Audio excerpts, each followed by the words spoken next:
안녕하세요. 저는 박한수라고 합니다. 제 안타까운 이야기 좀 들어보세요. 저는 평생 돌을 깎으며 살아온 석조각가입니다. 사람들은 제게 장인이라 불러주었지만 저는 그저 돌이 좋았을 뿐입니다. 차갑고 단단한 돌이 말없이 제 손끝을 따라 형상을 드러낼 때 그 순간만큼은 세상 모든 게 정직해 보였습니다. 사람은 거짓말을 하고 약속을 어기고 때로는 배신하지만 돌은 달랐습니다. 돌은 제가 깎는 만큼만 변했고 제가 다루는 대로만 형상을 드러냈습니다. 젊은 시절 25살 때 아내를 만났습니다. 그때 저는 작은 골목의 허름한 작업실에서 돌을 깎으며 하루하루를 근근히 버티고 있었습니다. 아내는 그런 저를 보고 말했습니다. 당신 손은 마법 같아요. 딱딱한 돌에서 생명을 만들어내시잖아요. 그 말에 저는 얼굴이 붉어져서 고개를 숙였습니다. 하지만 그 한마디가 얼마나 큰 힘이 되었는지 모릅니다. 그날 밤 저는 새벽까지 작업실에 남아 돌을 깎았습니다. 누군가 제 작업을 이해해준다는 것만으로도 충분했습니다. 결혼 후 아내는 늘 제 옆에 있었습니다. 작업실 한쪽에 작은 의자를 놓고 앉아 뜨개질을 하거나 책을 읽으며 제가 일하는 모습을 지켜봤습니다. 가끔 돌가루가 너무 많이 날리면 물을 뿌려주었고 제가 점심 먹는 것도 잊고 작업에 몰두하면 도시락을 들고 와서 여보, 좀 쉬세요 하고 말했습니다. 저는 귀찮다는 듯이 알았어. 조금만 더 하고 대답했지만 사실은 그 목소리가 듣고 싶어서 일부러 늦게 먹곤 했습니다. 영상 보시기 전에 구독과 좋아요 버튼 꼭 눌러주시면 큰 힘이 됩니다. 세월이 흐르며 제 작품은 조금씩 인정받기 시작했습니다. 처음에는 작은 개인전이었습니다. 서울 인사동의 작은 갤러리, 관람객도 20명 남짓이었습니다. 하지만 그중 한 사람이 유명 건축가였고 그분이 제 작품을 보고 대형 프로젝트에 참여해달라고 제안했습니다. 강남의 한 빌딩 앞 조형물 작업이었습니다. 그 일을 계기로 제 이름이 알려지기 시작했습니다. 35살 때 큰 계약을 따냈습니다. 정부청 사업 기념 조형물 제작이었습니다. 3년이 걸린 작업이었지만 그것이 제 인생을 바꿨습니다. 언론에 소개되었고 여러 기관에서 의뢰가 들어왔습니다. 40살이 되었을 때는 강남에 작은 저택을 마련할 수 있었습니다. 작업실도 30평에서 100평으로 넓어졌습니다. 직원도 5명을 고용했습니다. 하지만 성공과 함께 무언가를 잃어가고 있었습니다. 바쁨이라는 핑계로 아내와 보내는 시간이 줄어들었습니다. 아침 6시에 집을 나서면 밤 11시에 돌아왔습니다. 주말에도 작업실에 나갔습니다. 아내는 너무 무리하지 마세요라고 말했지만 저는 이번 일만 끝내면 쉴게라고 대답했습니다. 하지만 그 이번 일은 끝이 없었습니다. 아들 상준이는 그렇게 바쁜 저를 보며 자랐습니다. 어렸을 때는 작업실에 놀러와서 돌가루를 만지며 놀았습니다. 아빠, 이거 뭐 만드는 거예요? 새 모양이란다. 와, 진짜 새 같아요. 그렇게 좋아하던 아이였습니다. 초등학교 5학년 때는 장래희망을 조각가라고 썼습니다. 담임 선생님이 전화를 해서 아드님이 아버님을 정말 존경하나 봅니다라고 말씀하셨습니다. 저는 그 말을 듣고 뿌듯했습니다. 하지만 중학교에 들어가면서 상준이가 달라지기 시작했습니다. 작업실에 오지 않았습니다. 친구들이랑 놀 거예요라며 밖으로만 돌았습니다. 고등학교 때는 예술은 돈이 안 돼요. 저는 사업가가 될 거예요라고 말했습니다. 저는 서운했지만 아들의 선택을 존중했습니다. 사람마다 길이 다르니까요. 그리고 아내가 쓰러진 건 상준이가 대학교 2학년 때였습니다. 갑작스러운 뇌출혈이었습니다. 아침에 평소처럼 일어나 아침 식사를 준비하다가 주방에서 쓰러졌습니다. 집사님이 발견해서 구급차를 불렀지만 병원에 도착했을 때는 이미 늦었습니다. 의사는 최선을 다하겠습니다라고 했지만 표정이 어두웠습니다. 사흘간의 중환자실 생활 끝에 아내는 잠깐 의식을 되찾았습니다. 산소 마스크를 쓴 채 가느다란 목소리로 말했습니다. 여보, 미안해요. 제가 먼저 가네요. 저는 아내의 손을 꼭 잡았습니다. 차가웠습니다. 상준이 잘 부탁해요. 우리 아들 착하니까 걱정은 안 해요. 당신도 건강 챙기시고 그게 마지막 말이었습니다. 장례식장에는 많은 사람이 왔습니다. 동료 예술가들, 거래처 사람들, 친척들. 하지만 정작 제 마음을 위로해줄 사람은 없었습니다. 상준이는 이틀만 있다가 아버지, 중간고사 기간이라 학교 가봐야 해요라며 떠났습니다. 저는 그래, 가거라. 공부가 중요하지라고 말했습니다. 장례를 치르고 혼자 남은 저택은 너무 넓고 조용했습니다. 아내가 좋아하던 거실 소파, 아내가 가꾸던 화분들, 아내가 걸어놓은 가족 사진들, 모든 게 그대로인데 아내만 없었습니다. 저는 그 집에 있는 게 견딜 수 없어서 작업실로 도망쳤습니다. 그때부터 저는 더욱 미친 듯이 돌을 깎았습니다. 새벽 4시에 일어나 5시에 작업실로 향했고 밤 12시가 넘어서야 집으로 돌아왔습니다.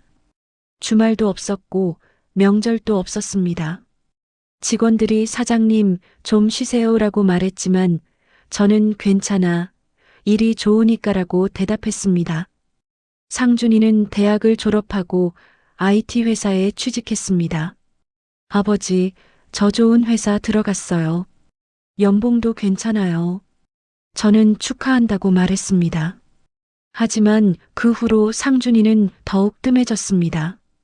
명절에도 회사 프로젝트 때문에요. 해외 출장이 있어서요라며 오지 않는 날이 많았습니다.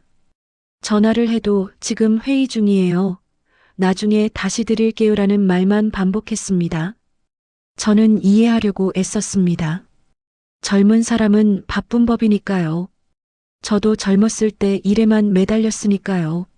언젠가는 여유가 생기겠지. 그때 천천히 만나면 되지. 그렇게 생각했습니다. 50대 중반 제 작품은 정점에 달했습니다. 개인 미술관 설립 제안도 받았고 대학에서 교수직 제안도 들어왔습니다. 하지만 저는 모두 거절했습니다. 그저 작업실에서 돌을 깎는 게 좋았습니다. 명예나 지위보다 돌과 마주하는 시간이 더 소중했습니다. 작업실에는 완성된 조각품들이 쌓여갔습니다. 추상적인 형상, 인간의 몸, 자연의 곡선, 동물의 역동성, 그 모든 것이 돌 속에서 태어났습니다. 사람들은 제 작품을 보며 영혼이 느껴진다, 생명력이 넘친다고 감탄했습니다. 하지만 정작 저는 그 속에서 외로움을 깎아내고 있었는지도 모릅니다. 아내를 잃은 슬픔, 아들과 멀어진 허전함, 나이가 들어가는 두려움. 그 모든 감정이 돌 속으로 스며들었습니다.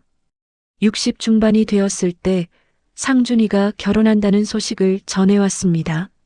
아버지, 결혼해요. 여자친구 소개시켜 드릴게요.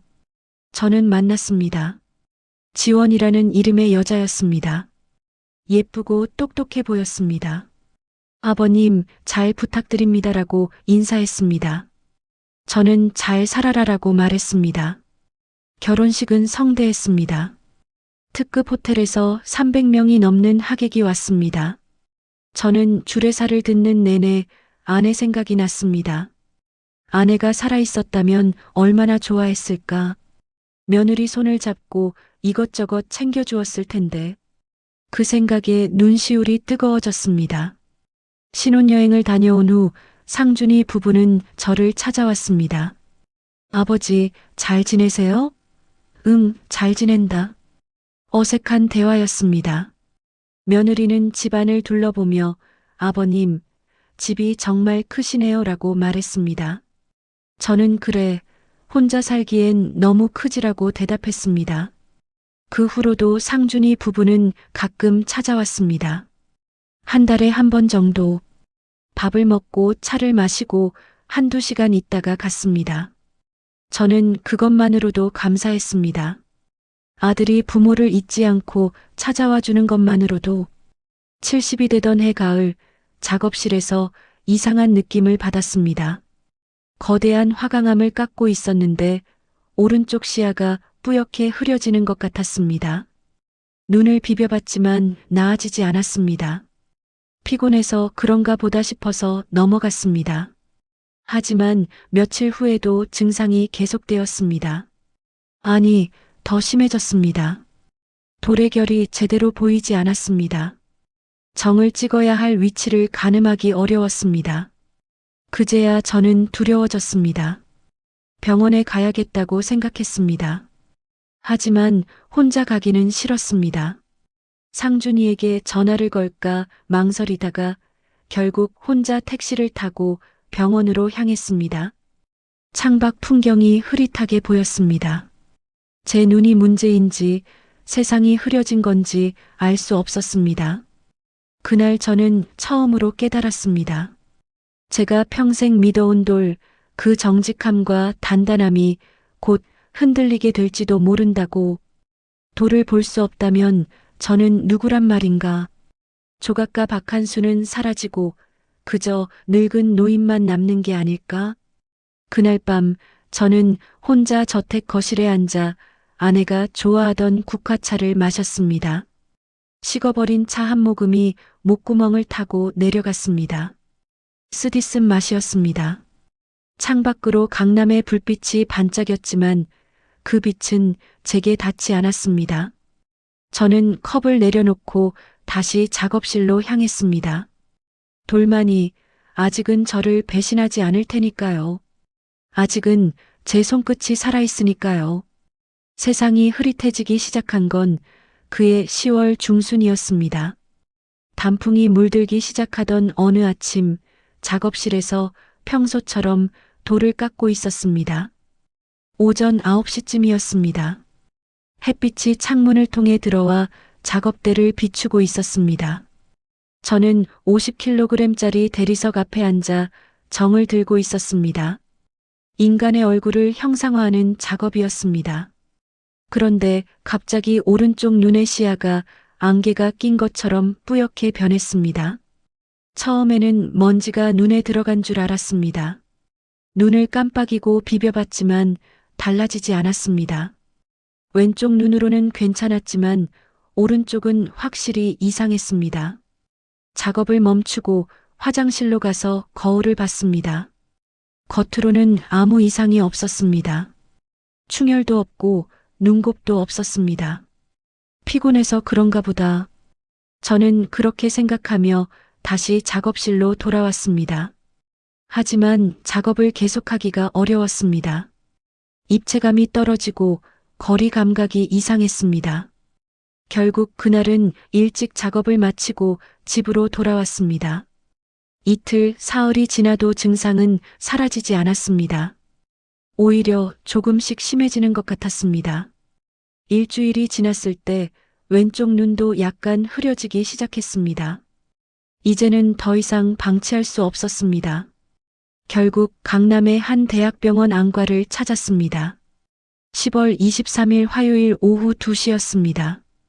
혼자 택시를 타고 갔습니다. 상준이에게 전화할까 생각했지만 바쁠 것 같아서 그만뒀습니다. 병원 로비는 사람들로 북적였습니다. 안내 데스크에서 번호표를 뽑고 1시간을 기다렸습니다. 진료실에 들어가자 50대로 보이는 여자 의사가 앉아 있었습니다. 어디가 불편하세요? 저는 증상을 설명했습니다. 의사는 여러 가지 검사를 지시했습니다. 시력 검사, 안압 측정, 시야 검사, 안저 검사. 2시간 동안 이것저것 검사를 받았습니다. 일주일 후 결과를 들으러 다시 병원을 찾았습니다. 이번에는 더 정밀한 검사 결과가 나왔다며 MRI를 찍어야 한다고 했습니다. 또 일주일을 기다렸습니다. 그 일주일 동안 시력은 계속 나빠졌습니다. 이제는 신문 글자를 읽기가 어려웠습니다. 작업실에서 돌을 깎을 때도 세밀한 부분이 잘 보이지 않았습니다. 11월 초 최종 결과를 들으러 갔습니다. 의사의 표정이 심각했습니다. 박한수 선생님, 검사 결과 희귀한 시신경 질환으로 나왔습니다. 레버 유전성 시신경병증과 유사한 형태인데 유전적 요인과 노화가 복합적으로 작용한 것으로 보입니다. 그게 무슨 뜻입니까? 시신경이 점진적으로 손상되고 있습니다. 안타깝게도 현재 의학으로는 완치가 어렵습니다. 그 말을 듣는 순간 제 안에서 무언가가 무너지는 소리를 들었습니다. 가슴이 철렁 내려앉았습니다. 그럼 치료는 할 수 있습니까?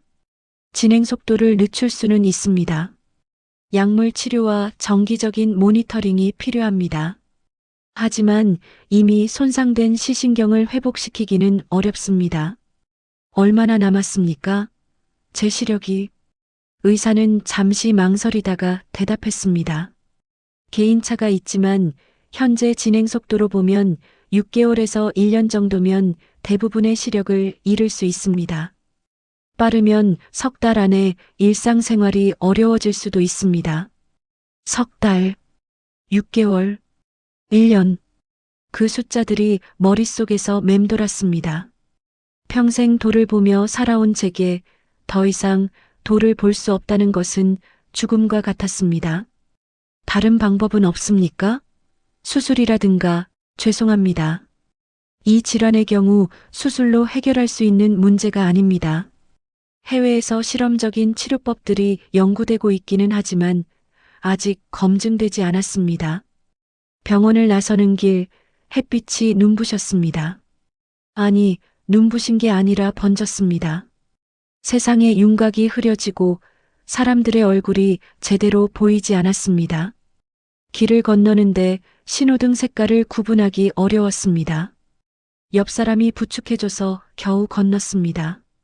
택시를 타고 집으로 돌아오는 내내 저는 창밖을 바라보았습니다. 단풍 든 가로수, 높은 빌딩들, 지나가는 사람들. 이 모든 것을 얼마나 더 볼 수 있을까? 이 세상을, 이 빛을, 이 색깔들을.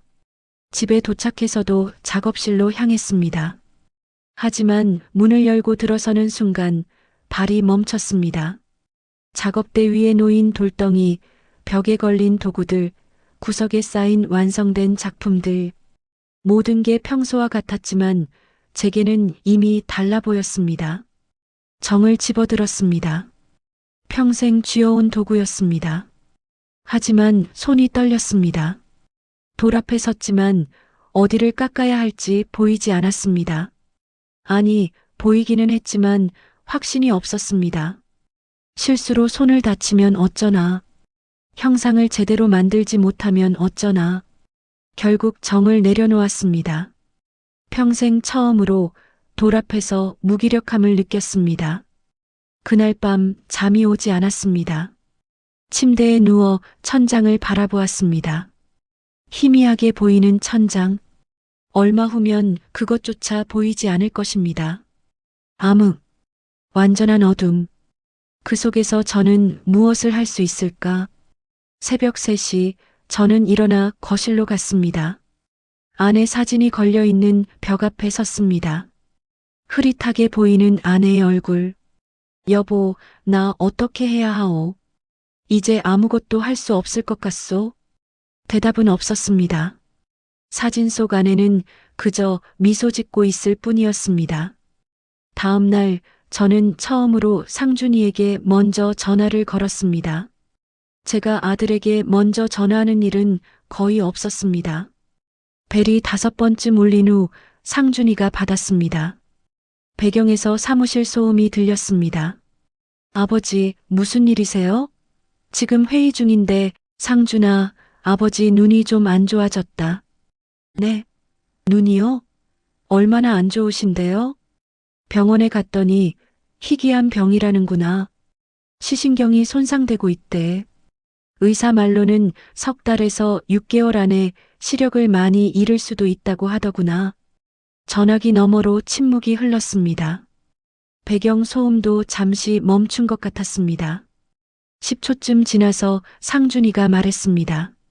아버지, 그게 정말이에요? 진짜 그렇게 심각한 거예요? 의사가 그렇게 말했다. 아, 아버지, 제가 곧 가볼게요. 이번 주말에 갈게요. 걱정 마세요. 그 말에 저는 조금 안심했습니다. 아들이 온다고 했으니까요. 적어도 혼자는 아니구나 싶었습니다. 그래, 기다리마. 네, 아버지. 꼭 갈게요. 건강 조심하시고요. 전화를 끊고 나서 저는 조금 마음이 놓였습니다. 그래도 아들이 있구나. 어려울 때 찾아와 주겠구나. 하지만 주말이 되어도 상준이는 오지 않았습니다. 토요일 저녁에 문자가 왔습니다. 아버지, 죄송해요. 갑자기 급한 일이 생겨서 이번 주는 어려울 것 같아요. 다음 주에 꼭 갈게요. 실망했지만 이해하려고 했습니다. 바쁜 사람이니까 일이 급한 거겠지. 다음 주도 마찬가지였습니다. 아버지, 미안해요. 해외 출장이 잡혀서요. 돌아오면 바로 갈게요. 2주가 지나고 3주가 지났습니다. 그동안 제 시력은 계속 나빠졌습니다. 이제는 왼쪽 눈도 많이 흐려졌습니다. 신문은 읽을 수 없었고 TV도 형체만 보였습니다. 계단을 내려갈 때 발을 헛디뎌 넘어질 뻔한 적도 있었습니다. 한 달이 지났을 때 저는 다시 상준이에게 전화했습니다. 상준아, 아버지 눈이 많이 안 좋아졌다. 이제 거의 안 보인다. 아, 네, 아버지. 걱정되시겠어요. 제가 이번 주에는 정말 갈게요. 하지만 역시 오지 않았습니다. 저는 점점 절망에 빠져들었습니다. 시력도 잃어가고 아들도 멀어지고 이제 제게 남은 건 무엇일까? 그러던 어느 날 갑자기 상준이가 나타났습니다. 6주 만이었습니다. 현관벨이 울렸고 집사님이 사장님, 도련님 오셨습니다라고 말했습니다. 저는 거실로 나갔습니다. 흐릿하게 보이는 상준이의 모습, 수척해 보였습니다. 옷도 평소보다 단정하지 않았습니다. 아버지, 상준이의 목소리가 떨렸습니다. 상준이냐? 네, 아버지. 늦어서 죄송해요. 정말 바빴어요. 상준이가 다가와 제 손을 잡았습니다. 손이 따뜻했습니다. 아니, 차가웠습니다. 잘 구분이 안 갔습니다. 아버지, 많이 안 좋으세요? 제 얼굴 보이세요? 형체는 보인다. 하지만 선명하지 않구나. 상준이는 한숨을 쉬었습니다. 그리고 말했습니다. 아버지, 걱정 마세요. 이제는 제가 모실게요. 제가 아버지 곁에 있을게요. 그 말을 듣는 순간 제 가슴이 뜨거워졌습니다. 눈물이 날 것 같았습니다. 평생 돌처럼 딱딱하게 살아온 저였지만 그 순간만큼은 무너지는 것 같았습니다. 사람이 그리웠습니다. 가족이, 아들이. 고맙다, 상준아. 아버지, 당연한 거예요. 제가 아들인데요. 그날 상준이는 저녁까지 함께 먹고 갔습니다. 오랜만에 아들과 함께한 시간이었습니다. 며느리 지원이도 함께 왔습니다. 아버님, 앞으로 자주 올게요. 걱정 마세요라고 말했습니다. 그날 밤 저는 오랜만에 편히 잠들었습니다. 아들이 곁에 있다는 것만으로도 위안이 되었습니다. 어둠이 두렵지 않았습니다. 혼자가 아니니까요. 하지만 그것은 제가 본 마지막 환상이었습니다. 따뜻해 보였던 그 손길이 사실은 얼마나 차가운 계산이었는지 저는 그때 몰랐습니다. 아니, 알고 싶지 않았는지도 모릅니다. 어둠 속에서 마지막으로 붙잡은 빛이었으니까요. 그 빛이 거짓이라 할지라도 저는 믿고 싶었습니다. 너무나도. 상준이가 본격적으로 제 곁에 머물기 시작한 건 그로부터 2주쯤 지났을 때였습니다. 12월 초 서울에 첫눈이 내리던 날이었습니다. 상준이와 며느리가 함께 저택을 찾아왔습니다. 평소보다 일찍 오전 10시쯤이었습니다. 저는 거실 소파에 앉아 라디오를 듣고 있었습니다. 이제는 TV를 봐도 형체만 보여서 라디오를 주로 들었습니다. 아버지, 저희 왔어요. 응, 일찍 왔구나. 상준이와 며느리가 제 양옆에 앉았습니다. 며느리가 따뜻한 차를 내왔습니다. 국화차 향이 났습니다. 아버지, 말씀드릴 게 있어서 왔어요. 상준이의 목소리가 진지했습니다. 저는 차를 한 모금 마시고 대답했습니다. 무슨 일이냐? 이 집 말이에요, 아버지. 집이 왜? 너무 크잖아요. 아버지 혼자 계시기엔 관리도 힘들고 무엇보다 위험해요. 계단도 있고 방도 많고 눈이 안 좋으신데 혼자 이 큰 집에 계시면 다치실 수도 있어요.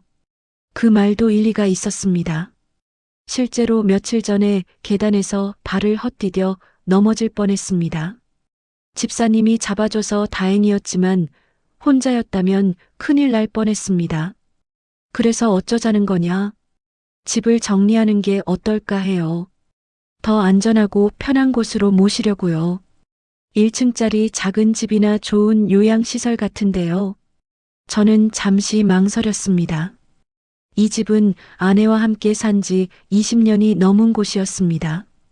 아내가 직접 인테리어를 고르고 가구를 배치하고 정원을 가꾸었습니다. 아내의 손때가 묻은 모든 것이 이 집에 있었습니다. 이 집은 내 어머니와 함께 살던 곳인데 며느리가 부드럽게 말했습니다. 아버님 마음은 이해해요. 하지만 어머님도 아버님 건강을 가장 먼저 생각하셨을 거예요.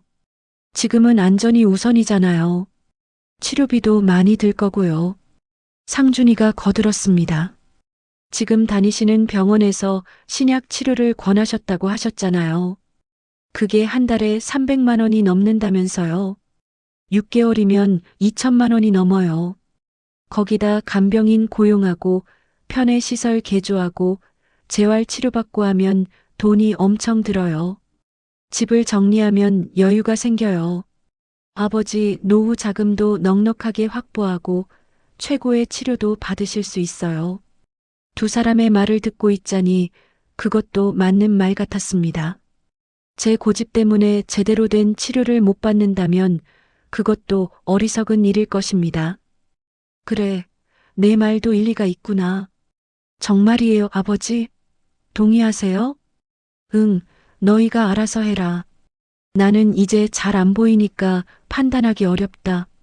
며느리가 제 손을 잡았습니다. 아버님, 감사해요. 저희가 정말 잘 모실게요. 걱정 마세요. 그날부터 일이 빠르게 진행되었습니다. 사흘 후 상준이가 부동산 중개인과 함께 왔습니다. 집 시세를 알아본다며 지방 곳곳을 다녔습니다. 일주일 후에는 서류를 가져왔습니다. 아버지, 이게 매매 계약서예요. 그리고 이건 아버지 재산 관리 위임장이에요. 위임장이 왜 필요하냐? 아버지 눈이 안 좋으시니까 제가 대신 관리하려고요. 은행 업무도 보고 각종 서류 처리도 하고요.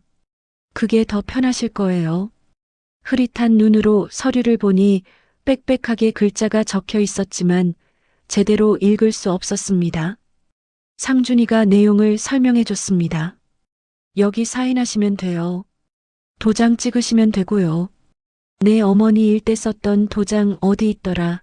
제가 가져왔어요, 아버지. 상준이가 도장을 꺼냈습니다. 제 도장이었습니다. 언제 가져갔는지 모르겠지만 아들이니까 가져갈 수도 있겠다 싶었습니다. 여기요, 아버지. 상준이가 제 손을 잡고 도장을 찍을 위치를 알려줬습니다. 저는 서류 위에 도장을 찍었습니다. 한 장, 두 장, 세 장, 여러 장을 찍었습니다. 다 됐어요, 아버지. 수고하셨어요. 그래, 고생했다. 며느리가 차를 다시 내왔습니다. 아버님, 이제 편하게 쉬세요. 저희가 다 알아서 할게요. 그 후로 일은 정말 빠르게 진행되었습니다. 2주 만에 집이 팔렸습니다. 아버지, 집 잘 팔렸어요. 시세보다 높게 나갔어요. 상준이는 기뻐하며 말했습니다. 작업실도 정리되었습니다. 평생 모은 작품들이 어디론가 옮겨졌습니다. 작품들은 어디로 가는 거냐? 전문 보관업체에 맡겼어요. 온습도 조절되는 창고예요. 안전하게 보관할 거예요. 그래, 잘했다. 은행 계좌도 정리되었습니다. 상준이가 모든 것을 관리하기 시작했습니다. 저는 이제 통장도 카드도 볼 수 없었으니 아들에게 맡기는 게 당연했습니다. 한 달 만에 모든 게 정리되었습니다. 저택은 새 주인에게 넘어갔고 작품들은 창고로 갔고 돈은 모두 상준이 관리하에 들어갔습니다. 아버지, 이제 좋은 곳으로 모실게요. 어디로 가는 건데? 정말 좋은 곳이에요. 공기도 좋고 조용하고 아버지 건강 회복하시기 딱 좋은 곳이에요. 멀리냐? 좀 멀긴 한데 그만큼 좋은 곳이에요. 믿으세요, 아버지. 이사 가는 날은 1월 15일이었습니다. 새해가 밝은 지 보름이 지난 날이었습니다. 상준이와 며느리가 아침 일찍 왔습니다. 아버지, 준비되셨어요? 응. 저는 간단한 짐만 챙겼습니다. 옷 몇 벌, 아내 사진, 그리고 작은 돌 하나. 아내가 살아있을 때 제가 처음 선물한 작품이었습니다. 손바닥만 한 새 모양 조각이었습니다. 차에 탔습니다. 뒷좌석에 앉았습니다. 상준이가 운전했고 며느리가 조수석에 앉았습니다. 어디로 가는 거냐? 얼마나 걸리냐? 한 3시간 정도요. 편히 주무세요, 아버지. 차는 달렸습니다. 창밖 풍경은 흐릿하게만 보였습니다. 빌딩들이 사라지고 나무들이 많아지는 게 느껴졌습니다. 도시를 벗어나는 것 같았습니다. 1시간쯤 지났을 때 차가 멈췄습니다. 여기는 어디냐? 잠깐 휴게소예요. 화장실 다녀오시죠. 저는 며느리의 부축을 받아 화장실을 다녀왔습니다. 다시 차에 탔습니다. 차는 계속 달렸습니다. 점점 길이 좁아지는 것 같았습니다. 차가 덜컹거렸습니다. 비포장도로인 것 같았습니다. 길이 왜 이렇게 안 좋으냐? 산길이라 그래요. 조금만 참으세요. 한참을 더 달렸습니다. 그리고 차가 멈췄습니다. 다 왔어요, 아버지. 차에서 내리자 바람이 거셌습니다. 차가운 바람이었습니다. 그리고 특이한 냄새가 났습니다. 소금기, 바다 냄새였습니다. 여기가 어디냐? 바다 냄새가 나는데. 바닷가 근처예요. 공기 좋죠? 왜 바다로 온 거냐? 섬이에요, 아버지. 정말 공기 좋은 곳이에요. 섬? 섬이라니 무슨 소리냐? 배 타실 거예요. 걱정 마세요. 배. 파도 소리가 들렸습니다. 갈매기 울음소리도 들렸습니다. 저는 불안해졌습니다. 상준아, 도대체 어디로 가는 거냐? 곧 아실 거예요. 자, 배 타세요. 상준이와 며느리가 제 팔을 잡고 배에 태웠습니다. 작은 배였습니다. 흔들렸습니다. 엔진 소리가 요란했습니다. 배는 파도를 가르며 나아갔습니다. 1시간쯤 달렸습니다. 저는 점점 두려워졌습니다. 뭔가 잘못되고 있다는 느낌이 들었습니다. 상준아, 대체 어디로 가는 거냐? 제대로 말해라. 거의 다 왔어요, 아버지. 조금만 참으세요. 배가 멈췄습니다. 파도가 배를 흔들었습니다. 내리세요, 아버지.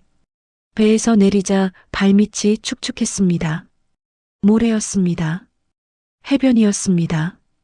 여기가 어디냐? 섬이에요. 조용하고 공기 좋은 섬이에요. 상준이와 며느리가 제 팔을 잡고 걸었습니다. 울퉁불퉁한 길이었습니다. 돌부리에 발이 걸렸습니다. 넘어질 뻔했습니다. 한참을 걸었습니다.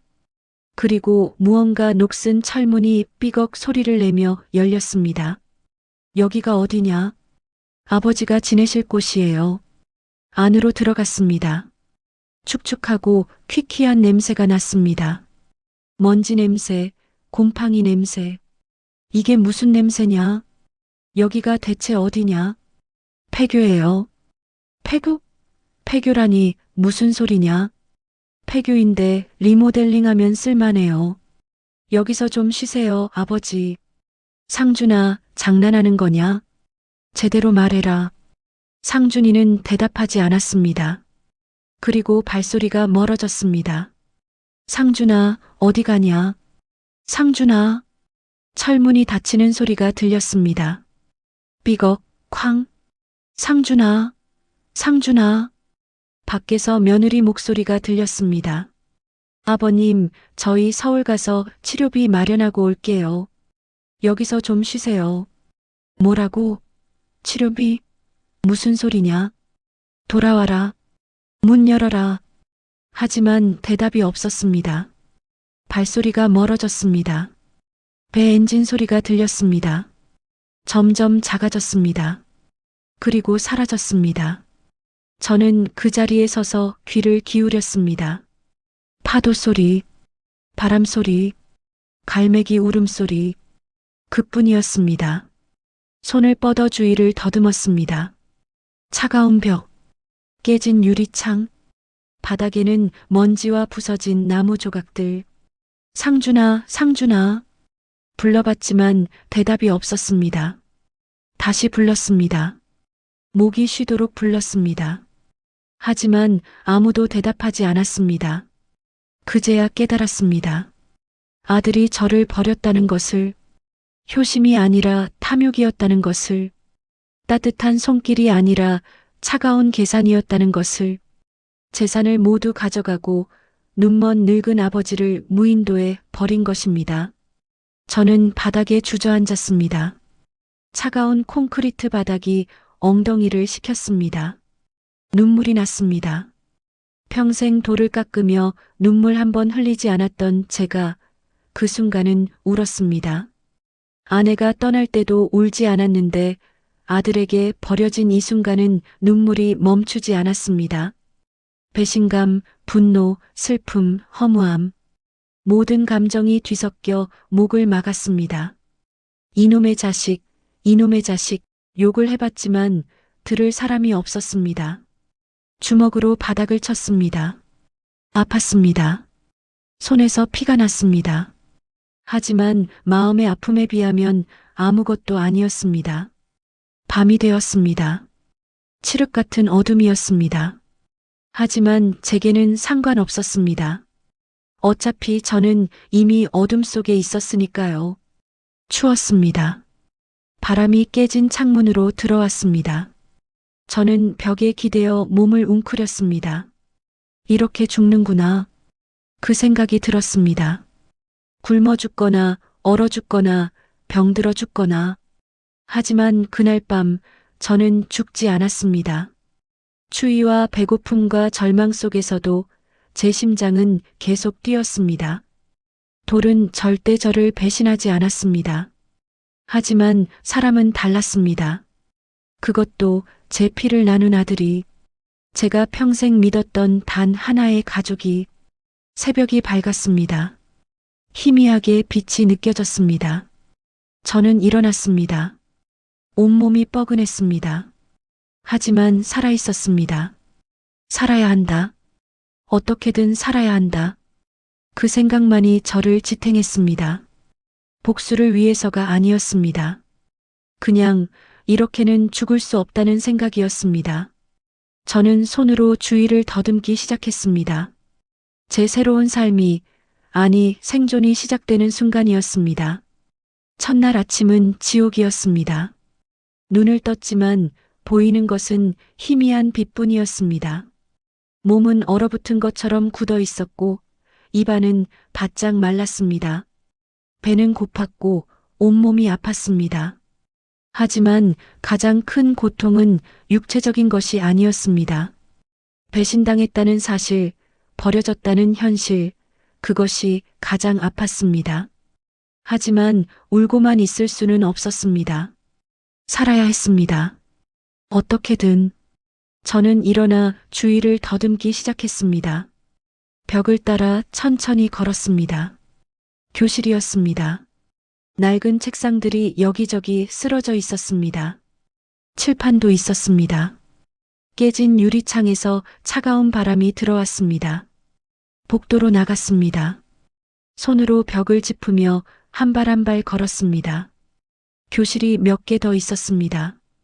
교무실도 있었습니다. 화장실도 찾았습니다. 하지만 물은 나오지 않았습니다. 수도가 끊겨 있었습니다. 운동장으로 나갔습니다.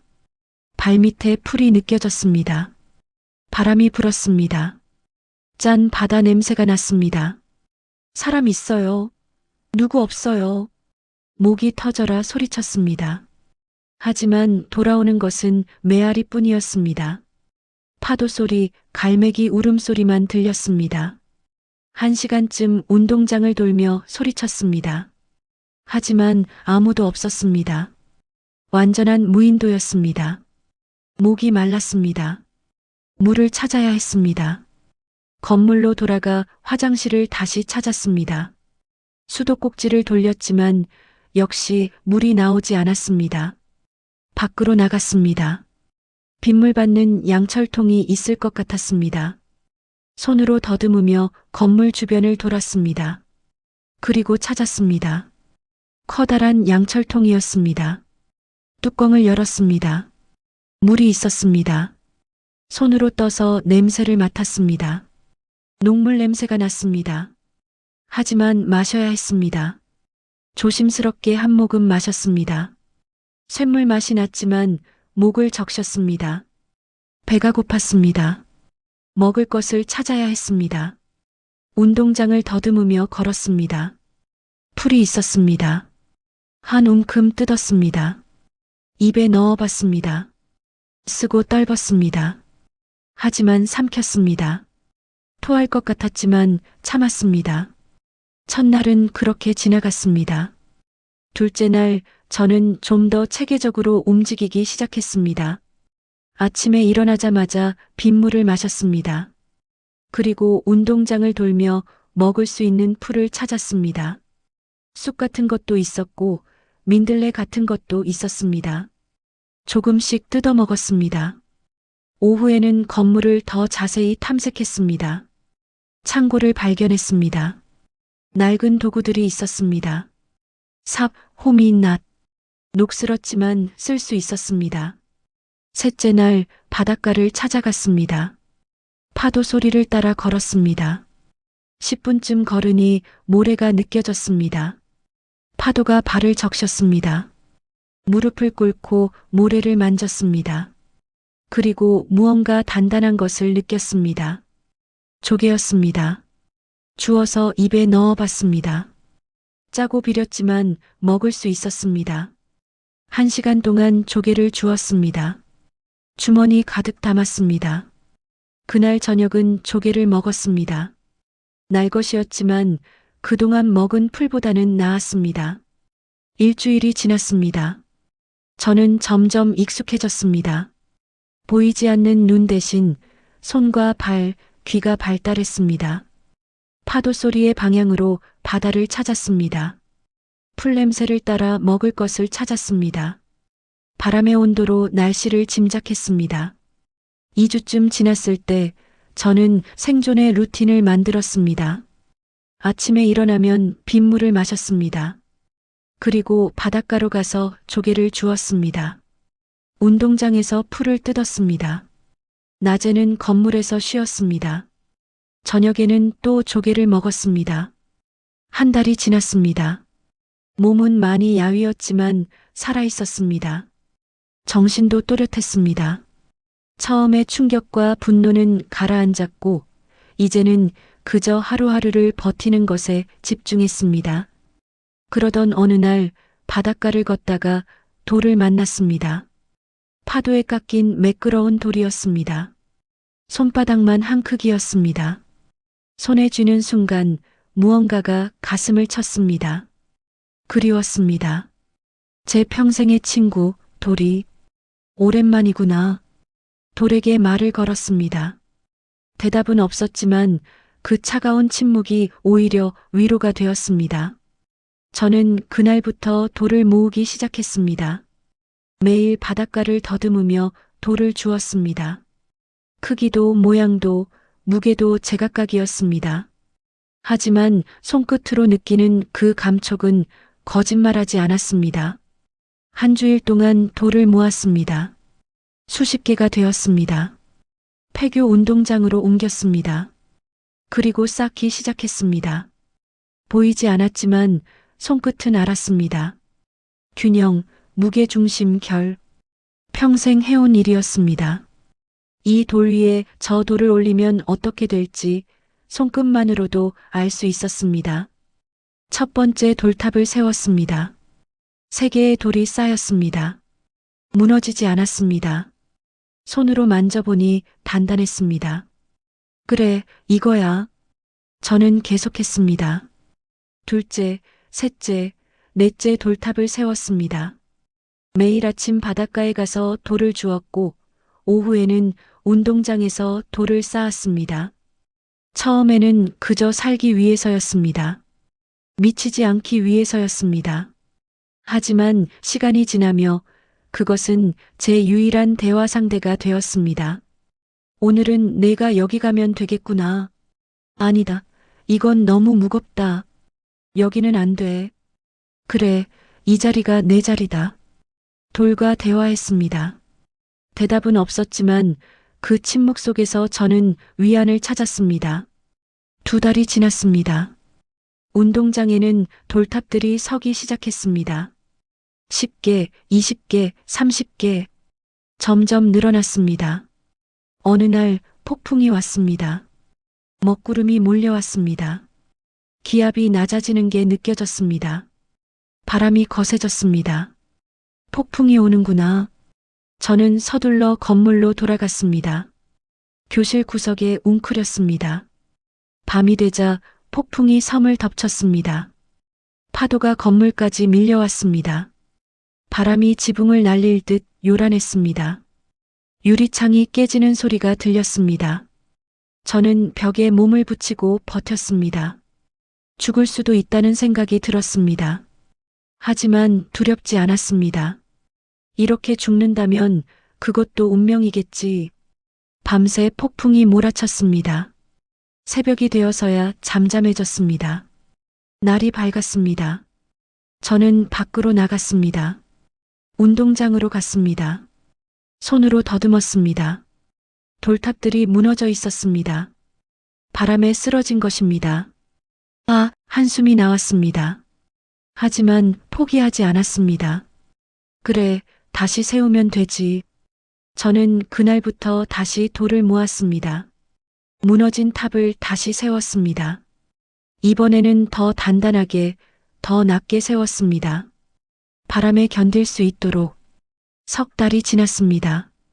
운동장은 이제 돌 정원이 되어가고 있었습니다. 볼 수는 없었지만 손끝으로 알 수 있었습니다. 제가 만들고 있는 것이 무엇인지. 그것은 단순한 돌탑이 아니었습니다. 그것은 제 고통이었고 슬픔이었고 분노였고 동시에 희망이었습니다. 쓰러져도 다시 세웠습니다. 무너져도 다시 쌓았습니다. 그것이 제가 할 수 있는 전부였습니다. 복수도 용서도 아니었습니다. 그저 살아있다는 증거였습니다. 시간은 의미를 잃었습니다. 낮과 밤, 추위와 더위, 비와 바람, 계절이 바뀌는 것만 느낄 뿐이었습니다. 하지만 제 손은 멈추지 않았습니다. 돌을 깎고 세우고 쌓았습니다. 보이지 않는 눈으로는 볼 수 없었지만 손끝으로는 알 수 있었습니다. 그것은 정원이었습니다. 침묵의 정원. 말없는 돌들이 서로 기대어 서 있는 정원. 버려진 섬에서 눈먼 노인이 만든 기적. 그리고 그 정원은 세상이 저를 다시 부르는 문이 될 줄은 그때는 몰랐습니다. 4개월째 되던 어느 날 저는 특별히 큰 돌을 발견했습니다. 100kg은 좋게 될 것 같았습니다. 혼자 옮기기는 힘들었지만 나흘에 걸쳐 조금씩 굴려서 운동장으로 옮겼습니다. 그리고 그 돌을 중심으로 다른 돌들을 배치하기 시작했습니다. 마치 왕을 호위하는 신하들처럼 너는 여기 중앙에 서는 거야. 내가 이 정원의 중심이다. 손끝으로 돌의 표면을 쓰다듬었습니다. 거칠었지만 따뜻했습니다. 태양에 데워진 돌이었습니다. 그날 저는 처음으로 웃었습니다. 섬에 온 후 처음으로 쓸쓸한 웃음이었지만 그래도 웃음이었습니다. 고맙다, 친구들아. 너희가 아니었으면 나는 진작 미쳤을 거야. 돌들은 대답하지 않았습니다. 하지만 그 침묵이 가장 정직한 대답이었습니다. 계절이 몇 번 바뀌었을까요? 저는 더 이상 날짜를 세지 않았습니다. 봄이 왔을 때는 풀이 무성해졌고, 여름에는 뜨거운 햇볕이 내리쬐었고, 가을에는 바람이 차가워졌고, 겨울에는 눈이 내렸습니다. 계절의 순환만이 시간의 흐름을 알려주었습니다. 해가 뜨면 일어나고, 해가 지면 잠들었습니다. 파도 소리가 시계였고, 바람의 방향이 나침반이었습니다. 새들의 지저김이 아침을 알렸고, 귀뚜라미 소리가 저녁을 알렸습니다. 그리고 돌이 제 말벗이었습니다. 운동장은 이제 완전히 다른 공간이 되어 있었습니다. 돌로 가득했습니다. 크고 작은 돌들이 서로 기대고 쌓이고 균형을 이루며 서 있었습니다. 저는 볼 수 없었지만 손끝으로 그 형상을 알았습니다. 매일 아침 정원을 한 바퀴 돌며 하나하나 손으로 만져보았습니다. 어떤 돌은 하늘을 향해 뾰족하게 솟았습니다. 제 분노를 담은 돌이었습니다. 어떤 돌은 땅을 향해 납작하게 누웠습니다. 제 절망을 담은 돌이었습니다. 어떤 것은 여러 개가 모여 원을 이루었습니다. 제 외로움을 담은 돌이었습니다. 어떤 것은 홀로 외로이 서 있었습니다. 제 고독을 담은 돌이었습니다. 기괴하다고 느낄 수도 있었습니다. 규칙도 없고 대칭도 없고 계획도 없었으니까요. 하지만 저에게는 조화로웠습니다. 각자의 자리에서 각자의 무게로 각자의 이유로 존재했습니다. 마치 살아있는 것처럼 그날도 평소처럼 바닷가를 걷고 있었습니다. 오전 10시쯤이었을 것입니다. 햇볕이 따뜻했습니다. 파도가 발을 적셨습니다.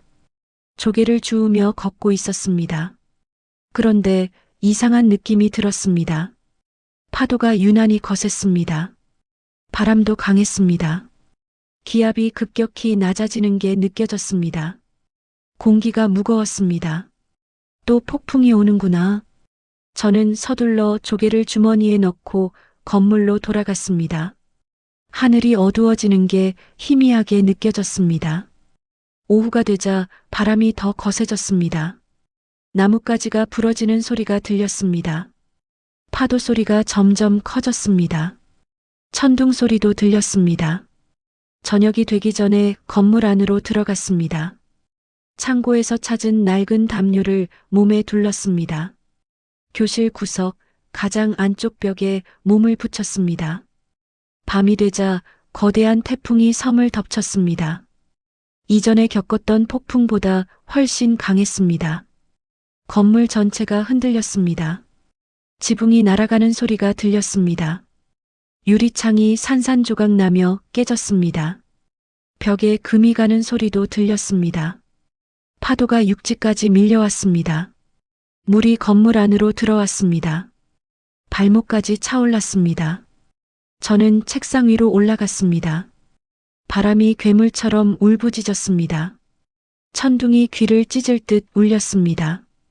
번개가 치는 순간 희미하게 빛이 느껴졌습니다. 이번엔 정말 죽을 수도 있겠구나. 그 생각이 들었습니다. 하지만 두렵지 않았습니다. 1년 넘게 이 섬에서 살았습니다. 할 만큼 했습니다. 돌 정원도 만들었습니다. 이제 죽어도 후회는 없을 것 같았습니다. 하지만 죽고 싶지는 않았습니다. 아직 해야 할 일이 있었습니다. 무엇인지는 모르겠지만 뭔가 남은 것 같았습니다. 밤새 폭풍이 몰아쳤습니다.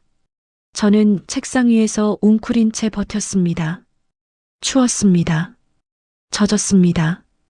떨렸습니다. 하지만 버텼습니다. 새벽이 되어서야 폭풍이 잦아들었습니다. 바람이 약해졌습니다. 비도 그쳤습니다. 파도 소리도 잔잔해졌습니다. 날이 밝았습니다. 저는 책상에서 내려왔습니다. 온몸이 아팠습니다. 젖은 옷이 몸에 달라붙었습니다. 이를 딱딱 떨며 밖으로 나갔습니다. 운동장으로 향했습니다. 제 정원은 어떻게 되었을까? 걱정이 되었습니다. 손으로 더듬으며 걸었습니다. 그런데 뭔가 이상했습니다. 낯선 소리가 들렸습니다. 신음소리, 사람의 신음소리였습니다. 누구세요? 저는 멈춰 섰습니다. 1년 넘게 혼자였습니다. 사람 목소리를 듣는 것은 처음이었습니다. 신음소리가 다시 들렸습니다. 바닷가 쪽에서였습니다. 저는 조심스럽게 그쪽으로 걸어갔습니다. 모래가 발밑에서 느껴졌습니다. 파도 소리가 가까워졌습니다. 손을 뻗어 더듬었습니다. 젖은 옷, 차가운 피부, 그리고 약한 숨결. 사람이었습니다. 정신 차리세요. 정신 차리세요. 저는 그 사람의 어깨를 흔들었습니다. 반응이 없었습니다. 숨은 쉬고 있었습니다. 일단 옮겨야겠다. 저는 그 사람을 끌기 시작했습니다. 무거웠습니다. 남자였습니다. 체구도 큰 것 같았습니다. 저는 있는 힘을 다해 끌었습니다. 10분쯤 걸려 건물 안으로 옮겼습니다. 교실 바닥에 눕혔습니다. 저는 제 옷을 벗어 그 사람을 덮어주었습니다. 적긴 했지만 그래도 없는 것보다는 나았습니다. 창고에서 낡은 담요를 더 가져왔습니다. 그 사람 위에 덮어주었습니다. 괜찮으세요? 정신 차리세요. 계속 불렀습니다. 10분쯤 지났을까요? 그 사람이 기침을 하기 시작했습니다. 격하게 기침하며 물을 토해냈습니다. 정신 차리셨어요? 그 사람이 가쁜 숨을 몰아쉬었습니다. 한참 후에 목소리가 들렸습니다. 여기가 어디죠? 영어였습니다. 발음이 정확했습니다. 외국인이었습니다. 저는 서툰 영어로 대답했습니다. 50년 전 학교에서 배운 영어였습니다. 섬입니다. 무인도. 무인도? 제 배는 배가 난파됐어요.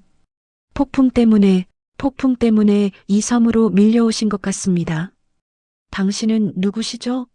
왜 여기에? 저는 버려진 사람입니다. 그 남자는 한참 침묵했습니다. 숨을 고르는 소리만 들렸습니다. 그리고 천천히 일어나는 기척이 느껴졌습니다. 죄송합니다. 제 이름은 에이드리언입니다. 에이드리언 슈미트. 건축가입니다. 독일에서 왔습니다. 저는 박한수입니다. 석조각가였습니다. 였다고요? 지금은 아니고요? 이제 눈이 보이지 않습니다. 조각을 할 수 없습니다. 에이드리언은 놀란 듯 숨을 들이켰습니다. 눈이 보이지 않으신다고요? 그런데 어떻게 혼자 이 섬에서? 돌이 있었습니다. 돌이요? 네. 돌이 저를 살렸습니다. 에이드리언은 뭔가 말하려다 멈췄습니다. 아마 이해하지 못했을 것입니다. 일단 좀 쉬세요. 몸이 많이 차가우십니다. 담요로 몸을 녹이세요. 감사합니다. 박한수입니다. 박한수 씨, 제 생명을 구해주셨어요. 정말 감사합니다. 그날 하루 에이드리언은 누워서 쉬었습니다. 저는 조개를 삶아 그에게 먹였습니다. 물도 주었습니다. 그는 감사하다며 여러 번 고맙다고 말했습니다. 이틀 후 에이드리언의 체력이 많이 회복되었습니다. 걸을 수 있게 되었습니다. 박한수 씨, 밖에 나가봐도 될까요? 그러세요. 조심하시고요. 에이드리언은 밖으로 나갔습니다. 1시간쯤 지났을까요? 돌아오지 않았습니다. 걱정이 되었습니다. 2시간이 지났습니다. 그제야 발소리가 들렸습니다. 에이드리언이 돌아왔습니다. 그런데 숨소리가 달랐습니다. 가쁘게 숨을 몰아쉬고 있었습니다. 흥분한 것 같았습니다. 박한수 씨, 에이드리언의 목소리가 떨리고 있었습니다. 네. 저 운동장에 있는 것들, 돌들, 그것들이, 네, 제가 만든 겁니다. 눈이 보이지 않는데 어떻게 저런 것을 손끝으로 만들었습니다. 1년 넘게 조금씩. 에이드리언은 한참 말이 없었습니다. 숨소리만 들렸습니다. 그리고 천천히 떨리는 목소리로 말했습니다. 박한수 씨, 이건, 네. 이건 건축이 아닙니다. 이건 조각도 아닙니다. 이건 영혼입니다. 살아있는 영혼이에요. 그 말에 저는 아무 대답도 하지 못했습니다. 뭐라고 말해야 할지 몰랐습니다. 그저 고개를 숙였을 뿐입니다. 제가 30년 넘게 건축을 했습니다. 세계 곳곳에 건축물을 봤습니다. 하지만 이런 건 처음입니다. 이건 기적이에요. 그저 살기 위해 만든 것뿐입니다. 아니에요. 이건 그 이상입니다. 여기 돌 하나하나가 살아서 숨쉬고 있어요. 아픔도 있고 슬픔도 있고 동시에 희망도 있어요. 에이드리언은 그날부터 제 곁에 머물렀습니다. 구조대가 올 때까지 사흘이 걸렸습니다. 그 사흘 동안 그는 정원을 걸으며 사진을 찍었습니다. 핸드폰이 방수 케이스에 들어 있어서 무사했다고 했습니다. 배터리도 조금 남아 있었습니다. 스케치도 했습니다. 수첩과 연필을 가지고 다니며 돌 하나하나를 그렸습니다. 제가 이걸 세상에 알려도 될까요? 셋째 날 저녁 에이드리언이 물었습니다. 왜요? 이건 예술입니다. 위대한 예술이에요. 세상이 알아야 합니다.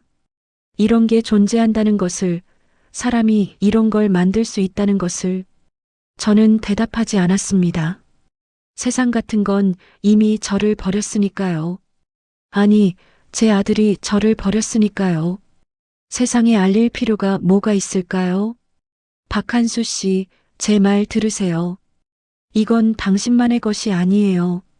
이건 인류의 유산이에요. 절망 속에서 희망을 만들어낸, 어둠 속에서 빛을 만들어낸 그 증거예요. 저는 그저 살고 싶었을 뿐입니다.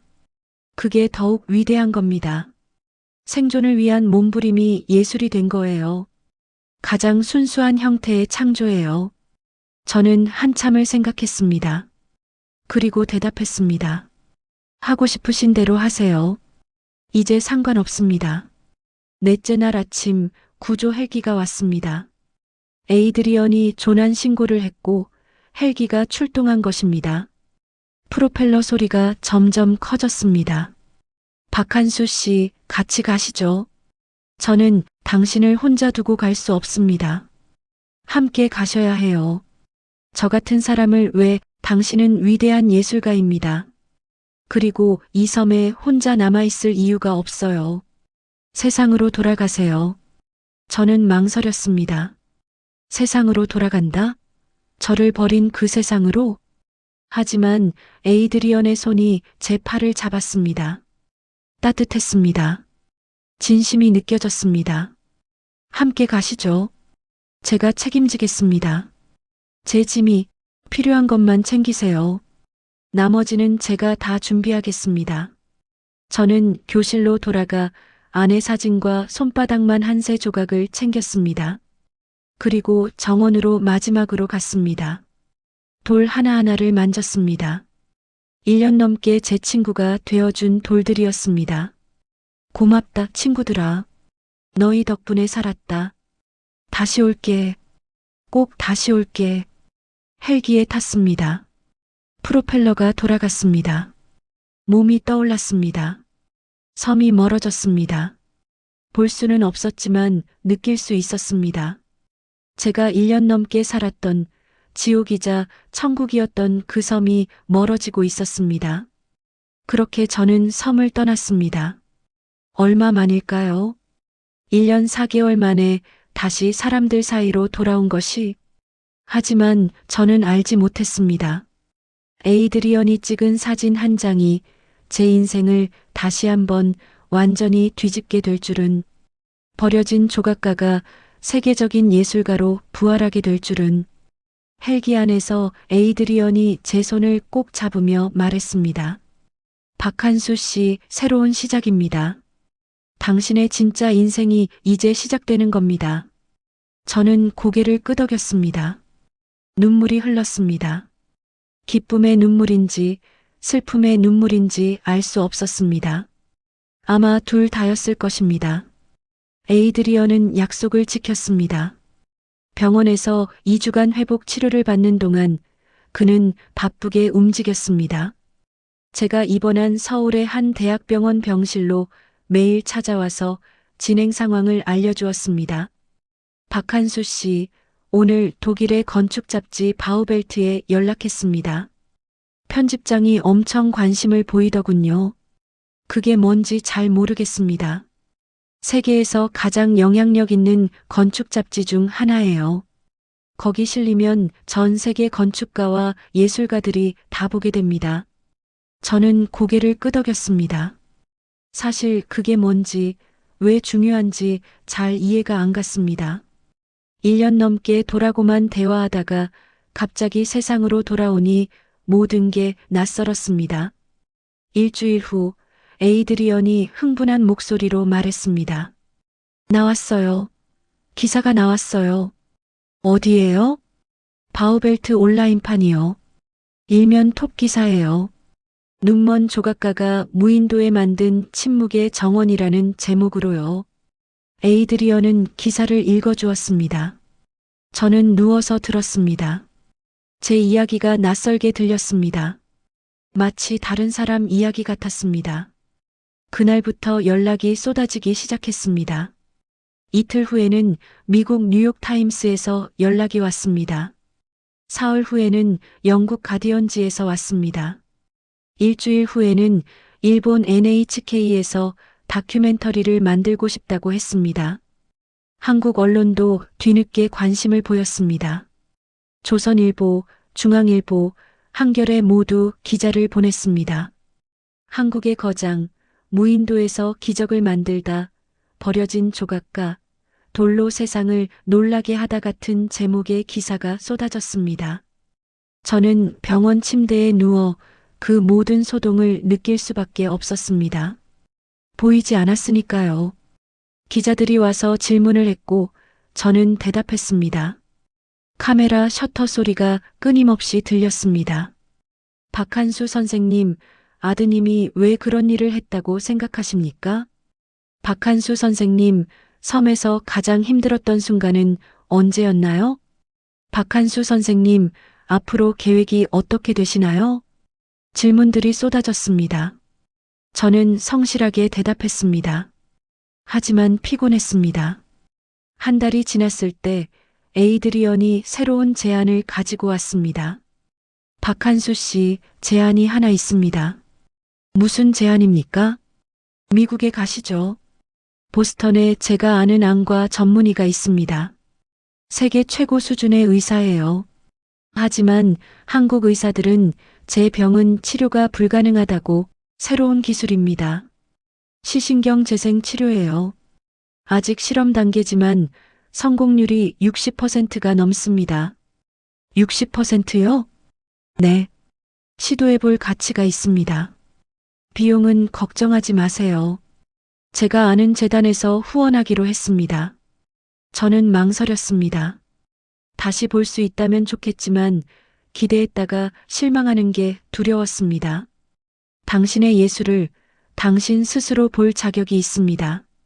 당신이 만든 정원을 당신 눈으로 직접 보셔야 해요. 그 말에 저는 고개를 끄덕였습니다. 알겠습니다. 해보겠습니다. 2달 후, 저는 미국 보스턴의 매사추세츠 종합병원에 있었습니다. 일주일간의 정밀 검사 후 수술 날짜가 잡혔습니다. 수술 전날 밤 에이드리언이 병실로 찾아왔습니다. 내일이네요. 네, 떨립니다. 잘 될 겁니다. 닥터 김은 최고예요. 그가 못하면 아무도 못해요. 고맙습니다, 에이드리언. 당신이 아니었으면 저는 아니에요. 제가 감사해야죠. 당신이 제 생명을 구했잖아요. 그리고 제게 위대한 예술을 보여줬어요. 다음 날 아침 저는 수술대에 누웠습니다. 전신마취 주사를 맞았습니다. 의식이 흐려졌습니다. 6시간에 걸친 수술이었다고 들었습니다. 깨어났을 때는 밤이었습니다. 눈에 붕대가 감겨 있었습니다. 수술 잘 끝났습니다. 닥터 김의 목소리였습니다. 일주일 후에 붕대를 풀겠습니다. 그때 결과를 알 수 있을 겁니다. 일주일은 길었습니다. 매일매일이 연것 같았습니다. 볼 수 있을까? 아니면 여전히 어둠일까? 그 불안감이 저를 짓눌렀습니다. 일주일 후 붕대를 풀던 날이 왔습니다. 병실에는 에이드리언도 있었습니다. 간호사도 있었습니다. 천천히 뜨세요. 처음에는 빛에 적응이 필요할 겁니다. 닥터 김이 붕대를 풀기 시작했습니다. 한 겹, 두 겹, 세 겹. 점점 빛이 느껴지기 시작했습니다. 자, 이제 눈을 천천히 뜨세요. 저는 눈을 떴습니다. 처음에는 흐릿했습니다. 하얀 빛만 보였습니다. 눈이 부셨습니다. 천천히요. 시간을 갖고 점점 윤곽이 보이기 시작했습니다. 흐릿했지만 형체가 보였습니다. 사람이 보였습니다. 닥터 김의 얼굴이 보였습니다. 에이드리언의 미소가 보였습니다. 창밖에 햇빛이 보였습니다. 보입니다. 목이 메었습니다. 눈물이 났습니다. 2년 만에 세상이 다시 보였습니다. 성공했습니다. 완벽하진 않지만 시력의 70% 정도는 회복됐습니다. 감사합니다. 감사합니다. 저는 손으로 눈물을 닦았습니다. 제 손이 보였습니다. 주름진 손, 굳은 살 박힌 손. 2년 만에 보는 제 손이었습니다. 한 달간의 회복 기간을 거쳐 한국으로 돌아왔습니다. 인천공항에는 기자들이 와 있었습니다. 플래시가 터졌습니다. 이제는 볼 수 있었습니다. 그 빛들이. 박한수 선생님, 시력 회복 소감이 어떠신가요? 박한수 선생님, 이제 다시 작품 활동하실 건가요? 기자들의 질문에 저는 짧게 대답했습니다. 다시 볼 수 있게 되어 감사합니다. 앞으로 할 수 있는 일을 하겠습니다. 공항을 나서자 에이드리언이 말했습니다. 박한수 씨, 준비된 게 있습니다. 뭡니까? 재단이 설립됐어요. 침묵의 돌정원 보존 재단이요. 재단이요? 네. 전 세계 후원자들의 기부금으로 만들어졌습니다. 미국, 유럽, 일본, 한국 기업들이 후원했어요. 총 50억 원 정도 모였습니다. 50억이요? 저는 놀랐습니다. 상상도 못할 금액이었습니다. 그 돈으로 섬을 관리하고 정원을 보존하고 관람객들을 받을 준비를 하고 있습니다. 그리고 에이드리언이 잠시 멈췄습니다. 그리고요? 박한수 씨가 이사장입니다. 뭐라고요? 재단 이사회에서 만장일치로 결정했습니다. 당신이 이사장을 맡아야 한다고요. 저는 말문이 막혔습니다. 1년 전 무인도에 버려진 제가 이제 재단 이사장이라니. 할 수 있을까요, 제가? 당신만큼 적임자가 없어요. 당신이 만든 정원이니까요. 사흘 후 재단 이사회가 열렸습니다. 서울 강남의 한 빌딩 회의실이었습니다. 10명의 이사들이 모였습니다. 유명 건축가, 미술관 큐레이터, 기업인, 교수들이었습니다. 박한수 이사장님 환영합니다. 모두 박수를 쳤습니다. 저는 어색하게 인사했습니다. 부족하지만 최선을 다하겠습니다. 회의가 시작되었습니다. 썸 관리 계획, 관람객 수용 방안, 작품 보존 방법 등이 논의되었습니다. 한 달에 1000명 정도 관람객을 받을 예정입니다. 숙소도 마련했습니다. 관리인 가족이 상주할 겁니다. 방문객을 위한 배편도 정기적으로 운행할 예정입니다. 모든 게 착착 진행되고 있었습니다. 석 달 후 저는 다시 그 섬을 찾았습니다. 이번에는 볼 수 있는 눈으로 배에서 내려 운동장으로 걸어갔습니다. 그리고 멈춰 섰습니다. 제가 만든 정원이 눈앞에 펼쳐져 있었습니다. 상상했던 것보다 아름다웠습니다. 아니, 아름답다는 말로는 부족했습니다. 기괴하고 슬프고 고통스럽고 동시에 희망적이었습니다. 각각의 돌이 저마다의 이야기를 하고 있었습니다. 어떤 돌은 하늘을 향해 외치고 있었고, 어떤 돌은 땅에 엎드려 울고 있었습니다. 어떤 돌들은 서로 기대어 위로하고 있었고, 어떤 돌은 홀로 서서 고독을 견디고 있었습니다. 제가 만든 게 이런 거였군요. 옆에 있던 에이드리언이 말했습니다. 당신은 눈이 아니라 영혼으로 본 겁니다. 그래서 더 진실한 거예요. 저는 한참을 정원을 바라보았습니다. 눈물이 났습니다. 고통의 시간, 절망의 시간이 만들어낸 기적이었습니다. 서울로 돌아와 새로운 작업실이 마련되었습니다. 재단 건물 3층, 150평짜리 넓고 밝은 공간이었습니다. 최신 장비도 갖춰져 있었습니다. 하지만 저는 여전히 낡은 작업복을 입었습니다. 손때 묻은 정과 망치를 사용했습니다. 돌가루가 묻은 손이 제 진짜 신분이었으니까요. 인터뷰 요청이 계속 쏟아졌습니다. BBC, CNN, 프랑스 르몽드 모두 저를 인터뷰하고 싶어 했습니다. 전시 제안도 많았습니다. 파리 퐁피두 센터, 뉴욕 모마, 런던 테이트 모던에서 개인전을 하자고 했습니다.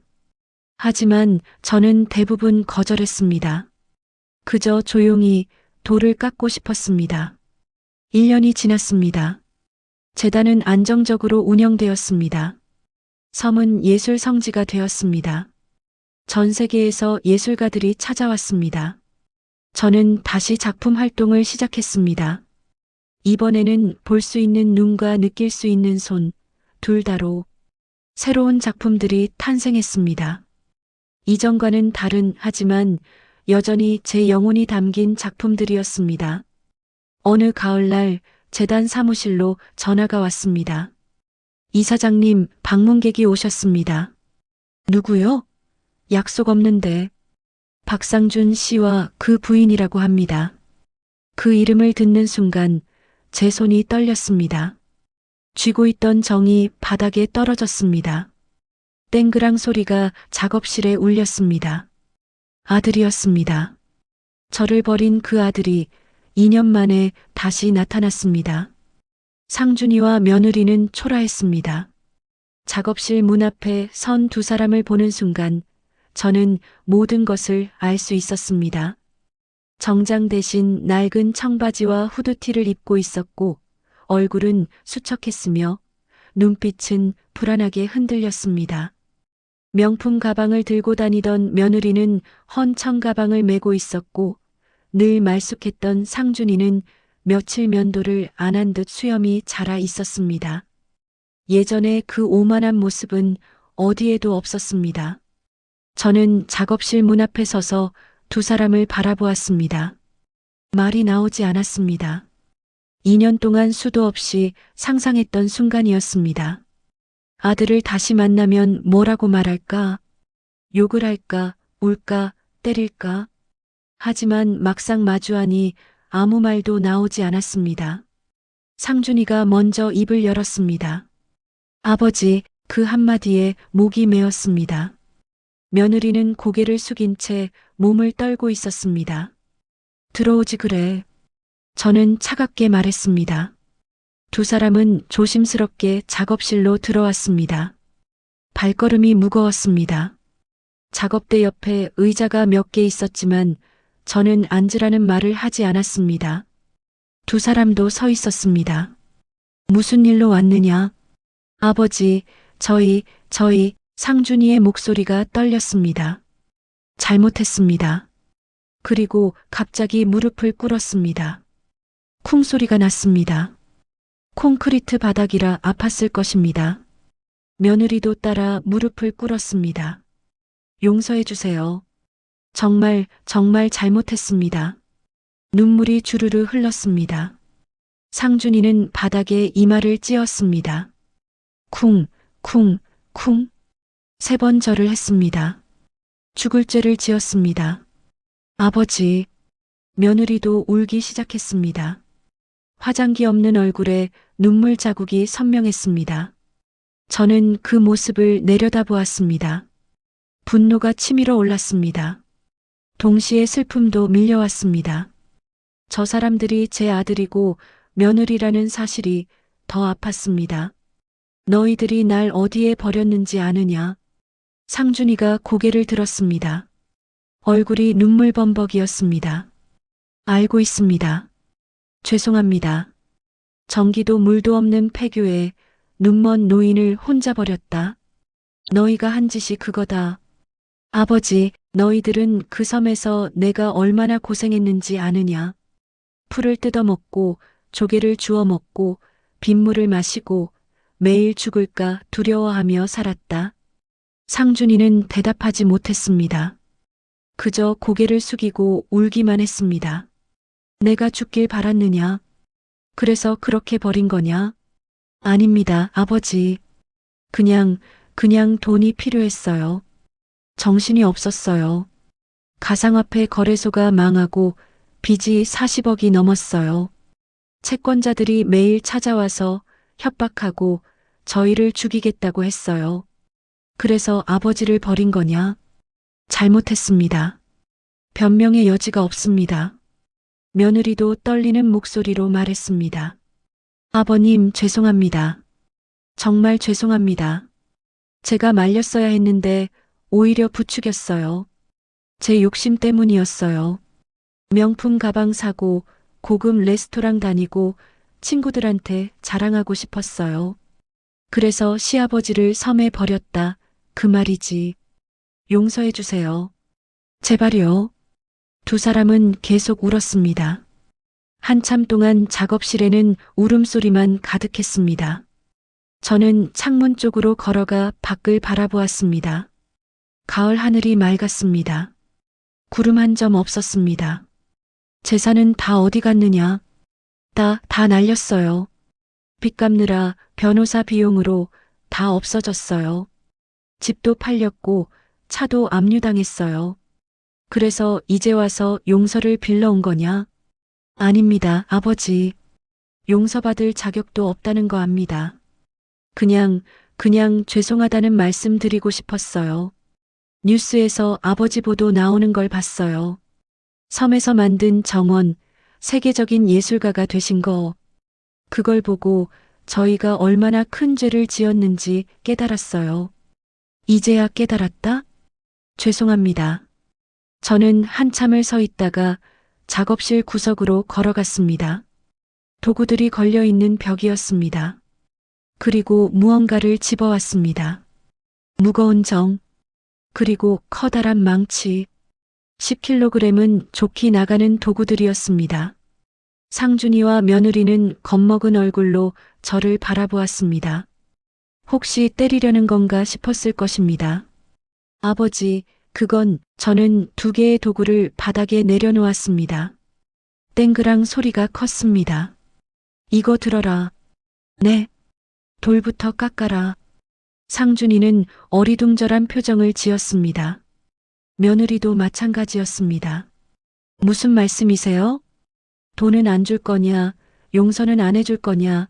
그런 거 묻지 마라. 그냥 돌이나 깎아라. 그게 내 대답이다. 아버지, 저희가 돌을요? 재단 수습 석공으로 채용한다. 월급은 최저시급. 기숙사 제공. 매일 아침 6시 출근. 저녁 6시 퇴근. 주말도 없다. 거부하면 당장 나가라. 두 사람은 서로를 바라보았습니다. 놀란 표정이었습니다. 며느리가 떨리는 목소리로 말했습니다. 아버님, 저희 할게요. 뭐든지 할게요. 기회를 주셔서 감사합니다. 기회가 아니다. 속죄다. 제대로 하지 않으면 당장 내보낸다. 네, 알겠습니다. 상준이도 고개를 숙였습니다. 감사합니다, 아버지. 열심히 하겠습니다. 울지 말고 내일부터 출근해라. 여기 기숙사 주소다. 저는 메모지에 주소를 적어 건넸습니다. 재단 건물 지하에 직원 기숙사가 있었습니다. 내일 아침 6시까지 작업실로 와라. 늦으면 그날로 해고다. 네, 알겠습니다. 두 사람은 일어났습니다. 무릎이 빨개져 있었습니다. 다시 한번 절을 하고 나갔습니다. 문이 닫힌 후 저는 의자에 앉았습니다. 온몸에 힘이 빠졌습니다. 용서한 것일까요? 아니면 복수를 시작한 것일까요? 저도 잘 몰랐습니다. 그저 이게 맞는 것 같았습니다. 다음 날 아침 6시 상준이와 며느리가 작업실에 왔습니다. 5분 전에 도착했습니다. 왔구나. 네, 아버지. 오늘부터 석공 일을 배울 거다. 힘들다. 포기하고 싶을 거다. 하지만 참아라. 네. 저는 두 사람을 재단 작업장으로 데려갔습니다. 건물 1층에 있는 넓은 공간이었습니다. 다른 석공 5명이 이미 작업 중이었습니다. 김석공, 이석공, 나이 지긋한 석공 2명을 불렀습니다. 예, 이사장님. 이 두 사람 교육 좀 시켜주시오. 아무것도 모르니까 기초부터 가르쳐 주시오. 알겠습니다. 상준이와 며느리는 가장 낮은 자리에서 시작했습니다. 첫날은 돌 나르기였습니다. 50kg짜리 돌덩이를 창고에서 작업장으로 날랐습니다. 1개, 2개, 10개, 20개. 오전 내내 돌을 날랐습니다. 점심시간에 저는 작업장을 지나갔습니다. 두 사람이 구석에 앉아 도시락을 먹고 있었습니다. 손에 물집이 잡혀 있었습니다. 힘드냐? 상준이가 고개를 들었습니다. 괜찮습니다, 아버지. 물집 터지면 소독하고 밴드 붙여라. 작업 계속해야 하니까. 네. 오후에는 청소를 시켰습니다. 작업장 바닥에 쌓인 돌가루를 쓸고 닦고 정리했습니다. 먼지가 날려 기침이 났습니다. 하지만 두 사람은 불평하지 않았습니다. 일주일이 지났습니다. 상준이 손은 굳은 살이 박히기 시작했습니다. 며느리는 허리를 다쳤습니다. 하지만 두 사람은 그만두지 않았습니다. 매일 아침 6시 빠짐없이 출근했습니다. 2주가 지났을 때 처음으로 돌을 만지게 했습니다. 이게 화강암이다. 단단하다. 정을 잘못 치면 쪼개진다. 조심해라. 김석공이 가르쳤습니다. 상준이는 정을 들었습니다. 떨렸습니다. 힘을 빼라. 돌이 가는 대로 따라가라. 쿵. 정을 쳤습니다. 잘못 쳤습니다. 돌이 이상하게 쪼개졌습니다. 이렇게 하는 게 아니다. 김석공이 다시 시범을 보였습니다. 상준이는 다시 시도했습니다. 또 실패했습니다. 한 달이 지났습니다. 상준이는 조금씩 나아졌습니다. 돌을 다루는 법을 조금씩 익혔습니다. 며느리도 마찬가지였습니다. 어느 날 오후 저는 작업장을 지나다가 멈췄습니다. 상준이가 혼자 돌을 깎고 있었습니다. 진지한 표정이었습니다. 저는 다가갔습니다. 뭘 만들고 있느냐? 상준이가 놀라 돌아보았습니다. 아, 아버지. 그냥 연습하고 있었어요. 보자. 돌을 보니 작은 새 형상이었습니다. 서툴렀습니다. 비율도 안 맞았습니다.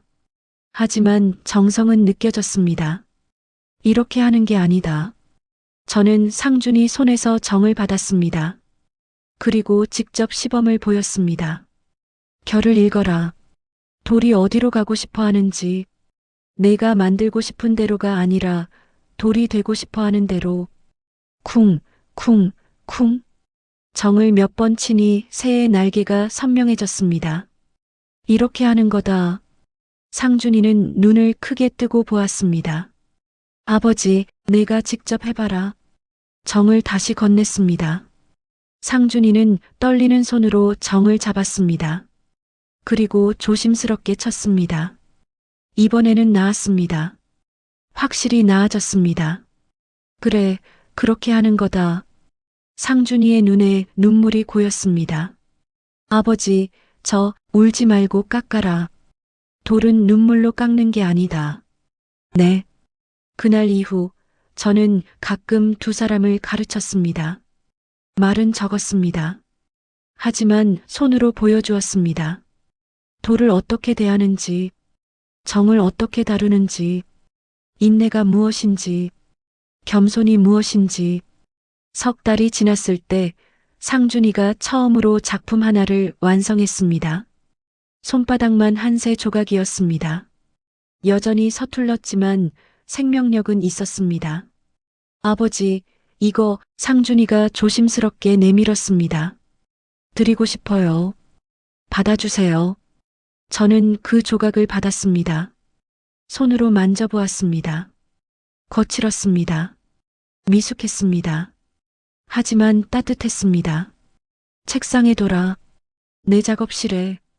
정말요? 응. 상준이가 울었습니다. 이번에는 제지하지 않았습니다.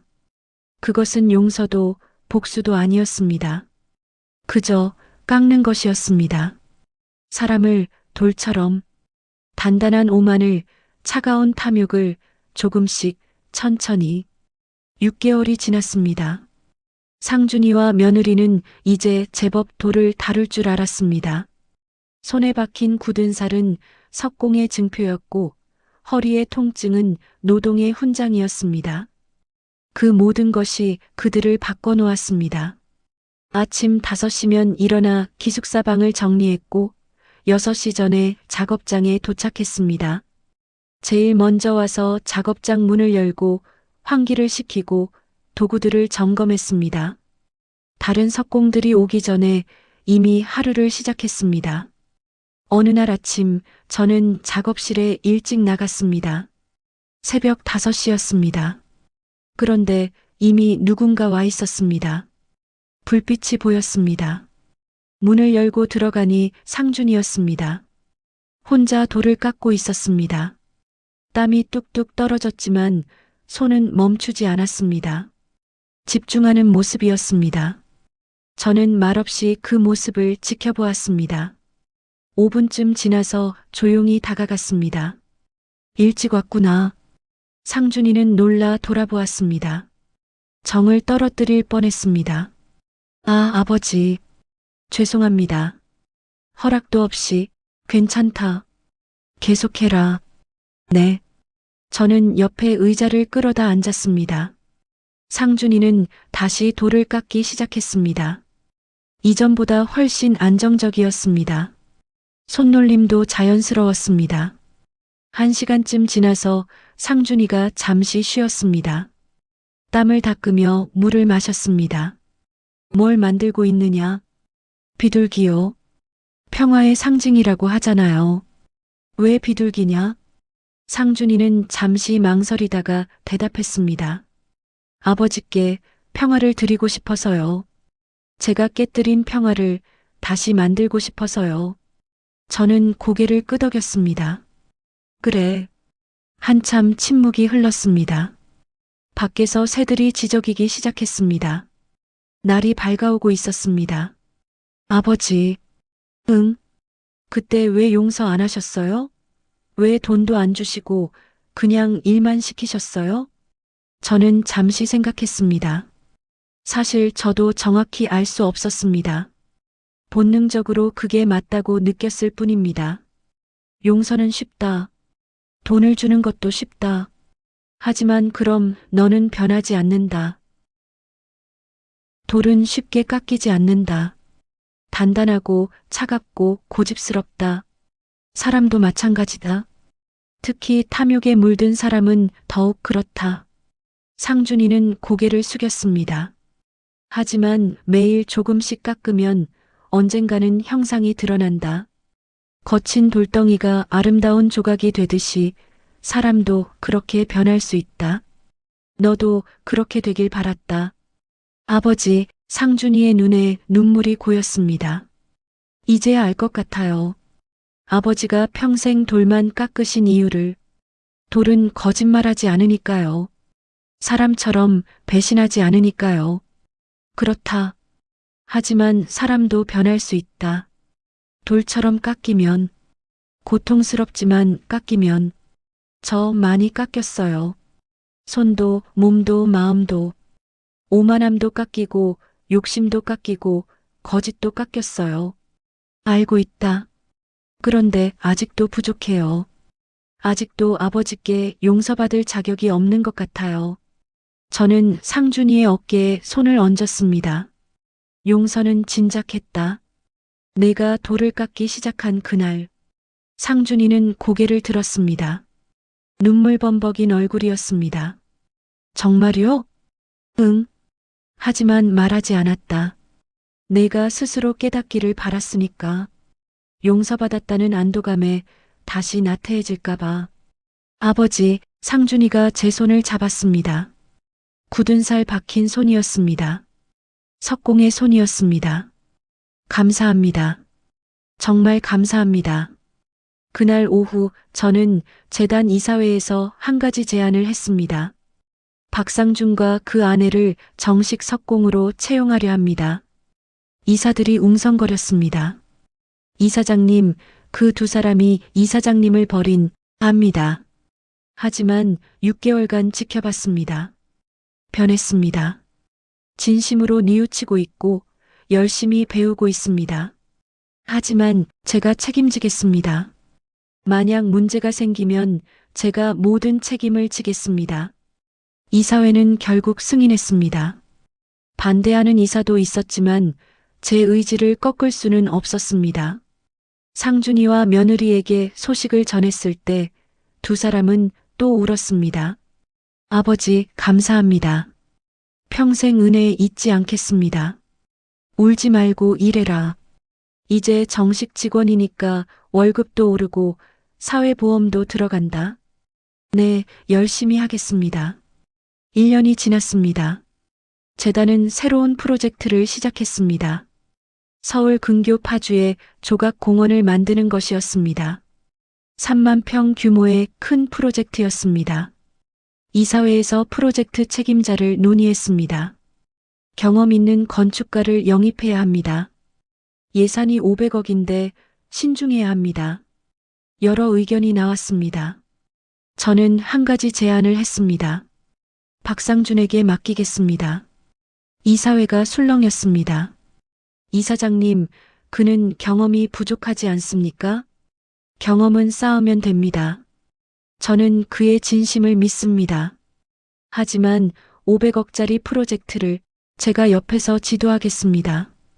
에이드리언도 자문으로 참여하기로 했습니다. 걱정 마십시오. 결국 이사회는 승인했습니다. 상준이에게 소식을 전했습니다. 공원 프로젝트 책임자를 내가 맡아라. 상준이는 놀란 표정이었습니다. 저요? 제가 할 수 있을까요? 할 수 있다. 1년 동안 내가 얼마나 성장했는지 봤다. 너는 이제 석공이고 예술가다. 할 수 있다. 아버지, 저는 아직 나도 처음에는 서툴렀다. 하지만 배우면서 했다. 너도 그렇게 해라. 상준이는 한참을 생각하더니 고개를 끄덕였습니다. 해보겠습니다. 최선을 다하겠습니다. 프로젝트는 2년이 걸렸습니다. 상준이는 매일 파주 현장으로 출퇴근했습니다. 새벽 5시에 일어나 6시 차를 타고 파주로 갔습니다. 밤 9시가 넘어서 집에 돌아왔습니다. 현장에서 직접 돌을 세우고 정원을 설계하고 일꾼들을 지휘했습니다. 실수도 많았습니다. 돌이 쓰러진 적도 있었고 설계를 다시 해야 한 적도 있었습니다. 하지만 포기하지 않았습니다. 매번 다시 일어서서 해결책을 찾았습니다. 저는 한 달에 2~3번 현장을 방문했습니다. 상준이의 작업을 지켜보고 조언을 주었습니다. 이 돌은 여기가 아니라 저쪽이 더 어울린다. 이 정원은 너무 대칭적이다. 자연스럽게 만들어라. 상준이는 매번 고개를 끄덕이며 수정했습니다. 겸손했습니다. 배우려는 자세였습니다. 2년 후 공원이 완공되었습니다. 개장식 날 저는 공원을 찾았습니다. 많은 사람이 왔습니다. 이사들, 후원자들, 언론, 시민들. 하지만 저는 사람들보다 공원을 먼저 봤습니다. 아름다웠습니다. 제 침묵의 돌 정원과는 다른 하지만 비슷한 온기가 느껴졌습니다. 절망이 아니라 희망이, 고통이 아니라 치유가, 슬픔이 아니라 기쁨이 담겨 있었습니다. 잘했다. 상준이 옆에서 말했습니다. 아버지 덕분입니다. 아니다. 내가 한 거다. 내 손으로, 내 땀으로. 개장식이 끝나고 우리는 공원을 천천히 걸었습니다. 상준이, 며느리, 그리고 저. 셋이서. 아버지. 응. 행복합니다. 정말 행복해요. 돌을 깎으며 사는 게 이렇게 행복한 줄 몰랐어요. 며느리도 거들었습니다. 아버님, 저도요. 명품 가방 들고 다닐 때보다 지금이 훨씬 행복해요. 손에 굳은 살 박히고 옷에 돌가루 묻어도 이게 진짜 제 모습 같아요. 저는 두 사람을 바라보았습니다. 1년 전과는 완전히 다른 사람들이었습니다. 눈빛이 달랐습니다. 맑았습니다. 그날 저녁 우리는 오랜만에 함께 밥을 먹었습니다. 저택이 아니라 재단 식당이었습니다. 소박한 밥상이었습니다. 된장찌개, 김치, 나물 몇 가지. 하지만 따뜻했습니다. 아버지, 한 가지 여쭤봐도 될까요? 상준이가 조심스럽게 물었습니다. 뭐냐? 언제 용서하셨어요? 정확히 언제요? 저는 숟가락을 내려놓고 생각했습니다. 너희가 처음 찾아온 날, 무릎 꿇고 울던 날. 그때요? 응. 그때 이미 용서했다. 하지만 말하지 않았다. 너희가 변하는 과정을 지켜보고 싶었으니까. 상준이와 며느리는 눈물을 닦았습니다. 저는 밥을 한 숟가락 떠서 입에 넣었습니다. 밥알이 목구멍을 타고 내려갔습니다. 따뜻했습니다. 평생 돌만 믿고 살았습니다. 사람은 배신한다고 생각했습니다. 특히 제 아들이 저를 버린 후에는 더욱 그렇게 믿었습니다. 하지만 이제 알았습니다. 사람도 돌처럼 단단할 수 있다는 것을, 깎이고 부서지고 다시 세워질 수 있다는 것을, 그 과정이 고통스럽지만 그 끝에는 아름다움이 있다는 것을, 그리고 그 과정이 용서보다 중요하다는 것을. 창밖으로 석양이 지고 있었습니다. 붉은 빛이 식당 안을 물들였습니다. 작업장에서는 다른 석공들이 여전히 돌을 깎고 있었습니다. 정소리가 리듬을 타고 들렸습니다. 저는 조용히 미소 지었습니다. 이제는 혼자가 아니었습니다. 돌가루 속에서 가족이 다시 만들어지고 있었습니다. 깨진 관계가 다시 이어지고 있었습니다. 깎여야 할 것이 돌이 아니라 사람이었음을 우리는 모두 깨닫고 있었습니다. 그리고 그 깨달음이 우리를 다시 하나로 만들고 있었습니다. 밥을 다 먹고 나서 상준이가 말했습니다. 아버지, 내일 새벽에 섬에 같이 가실래요?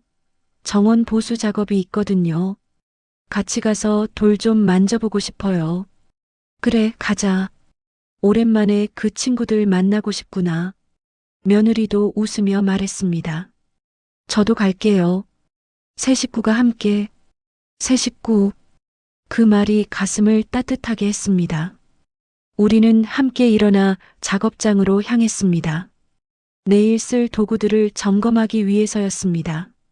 정, 망치, 끌 모두 날카롭게 갈아야 했습니다. 작업장에서 나란히 서서 도구를 갈았습니다. 숫돌에 정을 가는 소리, 쇠 부딪는 소리, 물 흐르는 소리. 그 소리가 음악 같았습니다. 화해의 음악, 치유의 음악, 사랑의 음악. 저는 75의 나이에 다시 배웠습니다. 용서하는 법을, 기다리는 법을, 그리고 사랑하는 법을. 돌이 가르쳐 준 것을 이제는 사람에게도 적용할 수 있게 되었습니다. 영상이 좋았다면 구독과 좋아요 버튼 꼭 눌러주시고 댓글로 응원 한마디 남겨주세요.